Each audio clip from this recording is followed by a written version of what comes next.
Pour un avenir meilleur et la santé de nos enfants, nous choisissons Kubaena Flash. Faites miam miam. Actuellement disponible en format de 110 grammes. Vous présente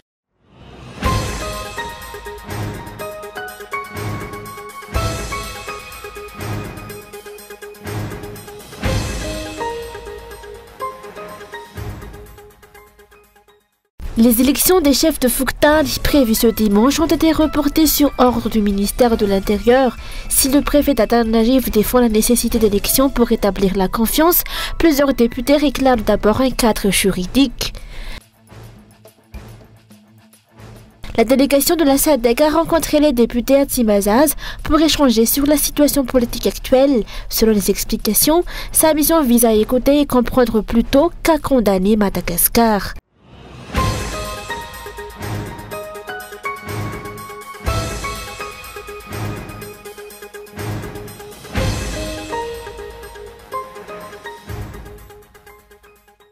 Les élections des chefs de Phuc Thanh, initialement prévues pour ce dimanche, sont reportées à une date ultérieure, selon une annonce de la préfecture d'Antananarivo. Cette décision fait suite à un ordre émanant du ministère de l'Intérieur. La préfecture explique que cette mesure intervient dans un contexte de tension locale, marqué par une multiplication des demandes de démission de chefs de Phuc Thanh dans plusieurs quartiers de la capitale, en raison du mécontentement populaire. Ces tensions ont paralysé le fonctionnement administratif dans certaines zones, notamment pour la délivrance de documents officiels, ce qui a conduit le préfet à proposer la tenue d'élections afin de rétablir la confiance entre les administrés et leurs représentants.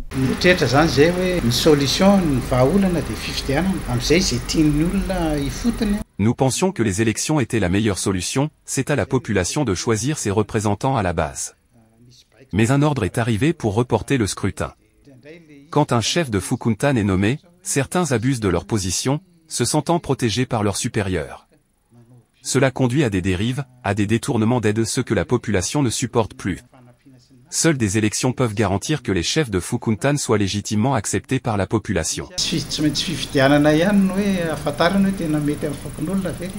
Si le préfet a défendu la nécessité d'agir rapidement, plusieurs députés ont exprimé leurs réserves face à cette décision jugée précipitée. Ils estiment qu'il est impératif de mettre en place un cadre juridique solide avant de procéder à ces élections afin d'assurer leur légitimité et leur applicabilité à l'échelle nationale. Sous le régime précédent, nous avons connu une forme de dictature, et c'est ce qui a poussé la population à revendiquer des élections de chefs de Phuc Thanh, notamment sur la place du 13 mai. Nous avançons vers une refondation, mais il faut une base légale claire, définir le statut, la durée du mandat, le type d'élection, les critères de sélection. Les réalités d'Antananarivo sont-elles similaires à celles d'Anjou-Zurubé ?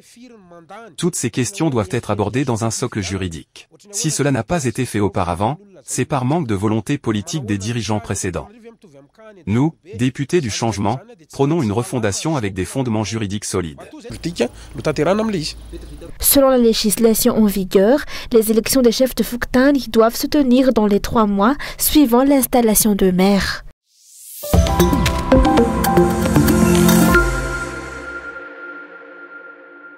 Après sa visite au palais d'État d'Yavlou hier, la délégation de la SADC s'est rendue ce jour au palais de Timazaz, siège de l'Assemblée nationale, pour s'entretenir avec les députés, conduits par leur président Siti Nadjina Sulnieko.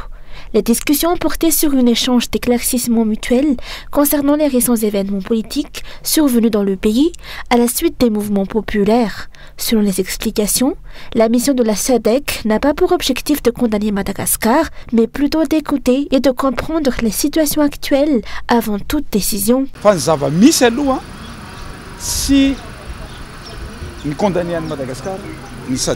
La SADC n'a pas condamné Madagascar.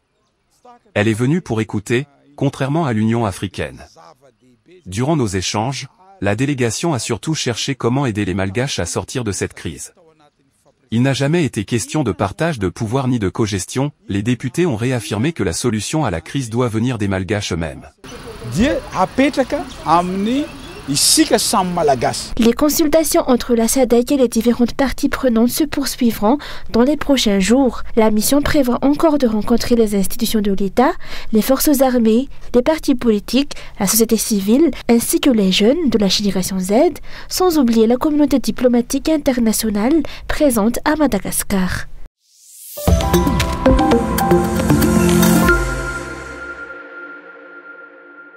La demande de notice rouge adressée par le ministère de la Justice à Interpol dans l'affaire Mamra Vatmang vient contredire la déclaration de la procureure générale du pôle anticorruption qui affirmait récemment qu'aucun mandat d'arrêt international n'avait été émis contre l'homme d'affaires. Franchement, za koa raha gaga hoe iza no manana tombontsoa mamoaka an'ireny document reny any anatin'ny tambazotra tserasera. Franchement, je ne sais pas qui a intérêt à publier ces informations sur les réseaux sociaux. Mais cette demande de notice rouge prouve bien qu'un mandat d'arrêt international a été délivré. Personne ne peut en nier l'existence. Dans une procédure de ce type, le mandat d'arrêt est d'abord émis par la juridiction compétente, transmis ensuite au ministère de la Justice, puis au ministère des Affaires étrangères ou directement à celui de l'Intérieur et Interpol. La notice rouge en découle et elle signifie que tous les pays sont informés de l'existence du mandat. Ny dikan'izay efa mahafantatra zany ny firenena rehetra ny fisian'iny mandat d'arrêt international iny. Le 20 octobre, la justice malgache a transmis à Interpol un dossier sollicitant l'émission d'une notice rouge à l'encontre de Mamra Vatmang. Si cette requête aboutit, son nom figurera dans la base mondiale d'Interpol, alertant les autorités judiciaires et policières des pays membres pour qu'elles prennent les mesures nécessaires. Selon ce dossier, les chefs d'accusation visent blanchiment d'argent, usage de faux et association de malfaiteurs dans le cadre de l'affaire des 5 Boeing 777 immatriculés malgaches interceptés en Iran. Le document indique que le propriétaire de la société Udaan Aviation aurait versé $40,000, soit environ 184 millions d'ariages, afin que son nom soit retiré du dossier. Lorsque la situation au sein de l'aviation civile de Madagascar s'est compliquée. Or, les appareils en cause n'appartenaient pas à Udaan Aviation, mais à Ion Aviation, une société chinoise. Cette dernière aurait, selon le même dossier, versé 7 millions d'euros, soit près de 37 milliards d'ariages, au directeur général de l'ACM, Damas Chervé, pour accélérer la procédure. Toujours dans la demande de notice rouge, plusieurs personnalités sont mentionnées, à savoir Valérie Ramondzaville, ministre des Transports, présentée comme étant soutenue par Mamra Vatmang, Damas Chervé, directeur général de l'ACM, Sidjukandianunsu et Rizasu Adjemanajiv, directeur au sein de l'ACM. Le document précise que Ali Chouta, représentant de la compagnie Mahan Air, aurait versé ces sommes directement au DG de l'ACM. En échange des certifications d'immatriculation provisoire et des certificats de navigabilité provisoire, contrefaits auraient été remis aux bénéficiaires. Les personnes citées, à savoir Anjanunsu, Adjemanajiv et Damas Chervé, auraient également participé à une réunion à Dubaï, au cours de laquelle il a été confirmé que les 5 avions étaient destinés à l'Iran. Outre les 37 milliards d'ariages, d'autres paiements sont évoqués. 5 milliards d'ariages auraient été versés en France en juillet pour l'équipe de l'ACM. Un autre montant de 5 milliards d'ariages aurait été reçu par le ministre des Transports en juin et juillet. Ces éléments consignés dans le dossier transmis à Interpol confirment l'existence d'un mandat d'arrêt international contre Mamra Vatmang. D'où la question soulevée par plusieurs observateurs: pourquoi la procureure générale du PAC a-t-elle nié dimanche dernier l'émission de ce mandat?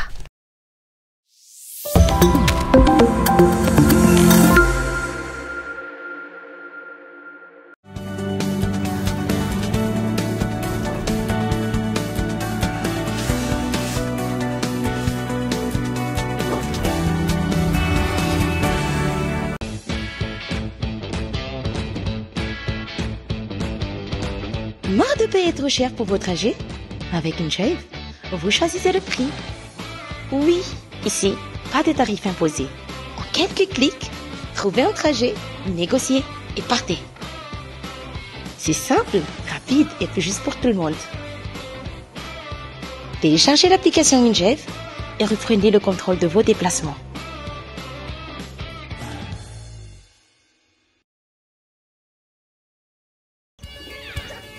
Faites attention les enfants. Devine quoi Lalao? Rad est encore premier de sa classe. Waouh, félicitations. J'aimerais tellement que ma fille réussisse aussi bien. Quel est ton secret? Depuis ces 6 mois, je lui donne Kubaena Flash. C'est fortifié avec 25 vitamines et minéraux. Je veux qu'il réussisse et ça commence par une bonne alimentation. Et c'est pour ta fille. Et tu verras la différence.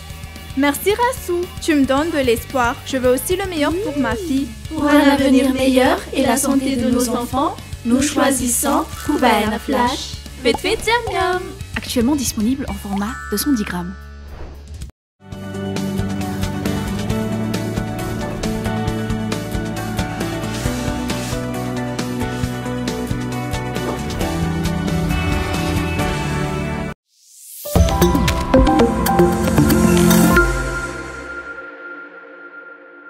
Les perquisitions s'enchaînent dernièrement chez plusieurs responsables étatiques, élus ou nommés, à la suite des instructions du chef de l'État visant à sanctionner tous ceux qui ont pillé la nation. Le dernier cas en date est celui de la perquisition menée hier dans les locaux de l'entreprise de l'homme d'affaires Mamravatmang à Andakan. Une juriste rappelle que le parquet ou le juge d'instruction peut également délivrer un mandat de perquisition en cas de suspicion d'infraction. L'exécution de ce mandat par les forces de l'ordre s'inscrit dans le cadre d'une procédure régulière conforme aux dispositions légales. Ce sont des étapes prévues par la loi. Cela ne signifie pas que la personne est coupable ou non, il s'agit d'une recherche de la vérité. Si la loi a mis en place ces mécanismes, c'est avant tout pour protéger les droits humains fondamentaux et garantir la transparence des procédures. La Constitution est claire, notamment dans son article 13, sur l'inviolabilité de la personne humaine, sauf dans les cas prévus par la loi. La décision du parquet s'inscrit donc dans un processus légal de protection et d'application du droit. Selon les explications, le but n'est pas de persécuter des individus, mais bien d'appliquer la loi dans un souci de transparence et de recherche de la vérité sur d'éventuelles irrégularités dans la gestion des affaires publiques. La loi s'applique à tous, sans distinction qu'ils soient politiciens ou autres. Lorsque le parquet engage des poursuites, il existe des étapes précises à suivre à chaque niveau de responsabilité. La justice n'est pas un instrument politique. Quiconque est visé par des preuves accablantes doit être présenté devant la justice, seule compétente pour déterminer la culpabilité ou l'innocence. Il appartiendra donc au tribunal compétent de rendre public les résultats de l'enquête pour déterminer si la personne concernée par la perquisition est coupable ou non. Ces opérations menées par la justice et les forces de l'ordre s'inscrivent dans une démarche d'assainissement de la gestion publique visant à identifier les éventuels auteurs de fautes ou d'abus de pouvoir et à restaurer la confiance des citoyens dans les institutions.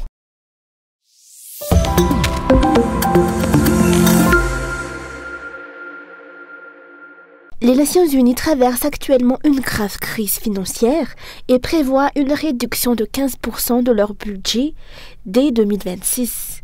Le secrétaire général de l'ONU, Antonio Guterres, a annoncé lors de la dernière réunion de la Commission des Nations Unies que le trésor de l'organisation affiche un déficit de 135 millions de dollars. À la fin du mois de septembre, seulement 66,2% des contributions des États membres avaient été versées. Cette situation fragilise le fonctionnement de l'organisation et pourrait entraîner d'importants changements dans la diplomatie mondiale. Selon un économiste, cette crise financière risque de redessiner l'équilibre des relations internationales et d'influencer la manière dont l'ONU agit dans les pays où elle intervient, y compris à Madagascar. Ce qu'il faut comprendre, c'est que cela pourrait engendrer un nouvel ordre diplomatique mondial, modifiant les rapports de force politiques et économiques. Ce changement pourrait également influencer les grands agendas internationaux, notamment dans le domaine de l'énergie. La transition vers les énergies renouvelables et la réduction de l'usage des énergies fossiles pourraient être réorientées en fonction de ces nouveaux équilibres. Face à cette situation, l'économiste appelle Madagascar à se positionner dès maintenant comme un État fort, capable de défendre ses intérêts dans les futures négociations internationales. Nous avons le droit de participer aux discussions, mais la décision finale appartient à l'ensemble des États membres. Il faut aussi se demander si Madagascar s'est acquitté de ses cotisations, car cela compte. Ce qui importe, c'est d'avoir un État fort, non pas autoritaire, mais souverain et capable de défendre les intérêts du pays sur la scène internationale. Pour rappel, les Nations Unies jouent un rôle clé dans le maintien de la paix, la gestion des crises humanitaires et sanitaires, le développement durable et la défense des droits humains. Une réduction significative de leur budget pourrait donc avoir un impact direct sur leurs interventions à travers le monde.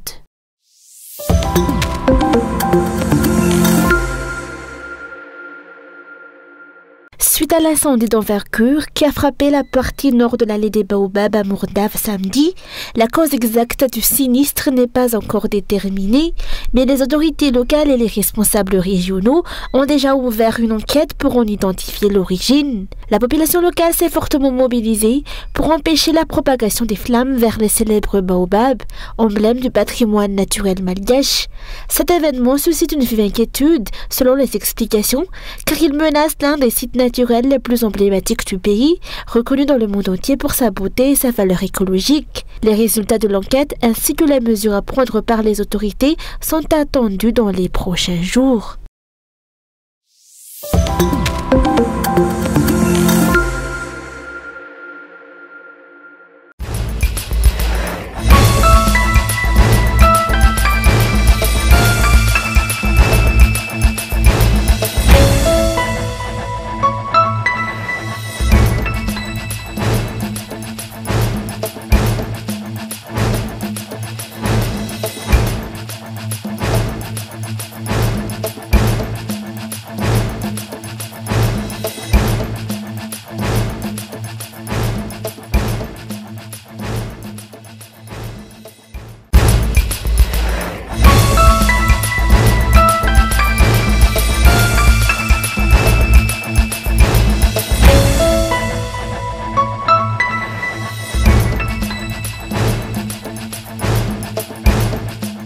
Pour un avenir meilleur et la santé de nos enfants, nous choisissons Kubaena Flash. Faites miam miam.